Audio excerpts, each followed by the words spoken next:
உடம்பு ஃபுல்லாக நான் வந்து வெயிட்டை வந்து குறைச்சிட்டேன் டாக்டர். ஆனால் அந்த வயிறு பகுதி மட்டும் குறையலை அப்படின்னு சொல்கிறவங்க, எப்படி தூங்குறீங்க அப்படின்னு கேட்டிங்கன்னா, நான் கொஞ்சம் தூக்கம் வந்து சரியாக இருக்காது டாக்டர். இடையில இடையில விழிச்சுப்பேன். இல்லை லேட்டாக தான் தூங்குவேன். இந்த மாதிரியான ஒரு விஷயத்த வந்து சொல்லுவாங்க.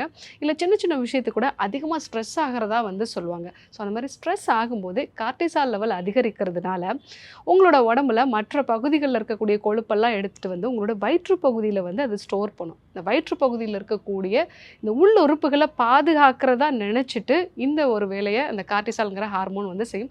அதனால தான் நமக்கு தொப்பை வந்து குறையவே மாட்டேங்குது. இந்த இன்சுலினோட வேலை என்ன அப்படின்னா, நீங்க சாப்பிடக்கூடிய உணவுலேருந்து சர்க்கரைய வந்து கொழுப்பா மாற்றி உங்களுடைய தசைகள்லயும், அதே மாரி வந்து உங்களுடைய வயிற்று பகுதியிலயும் போய் வந்து ஸ்டோர் பண்ணி வைக்கிறது தான் அதனோட வேலை. ஸோ இந்த இன்சுலின் வந்து அதனுடைய செயல்திறன் வந்து கம்மியாகிறது. அதே மாரி வந்து ரெசிஸ்டன்ஸ் வந்து இருக்கு அப்படின்னா, அது உங்க உடம்புல அதிகமாகும் போதெல்லாம் வயிற்று பகுதியில ஒரு டயர் மாதிரி, முக்கியமா இடுப்பு பகுதியில எல்லாமே வந்து ஒரு எக்ஸ்ட்ரா ஒரு ஃபேட் லேயர் வந்து இருக்கும்.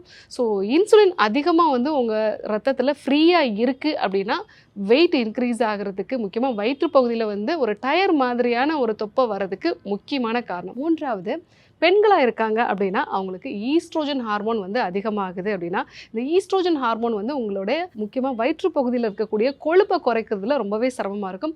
வயிற்று பகுதி, தொடைப்பகுதி இந்த ஏரியால மட்டும் தொடர்ந்து வந்து உங்களுக்கு கொழுப்பு வந்து சேகரம் ஆகிக்கிட்டே இருக்கும்.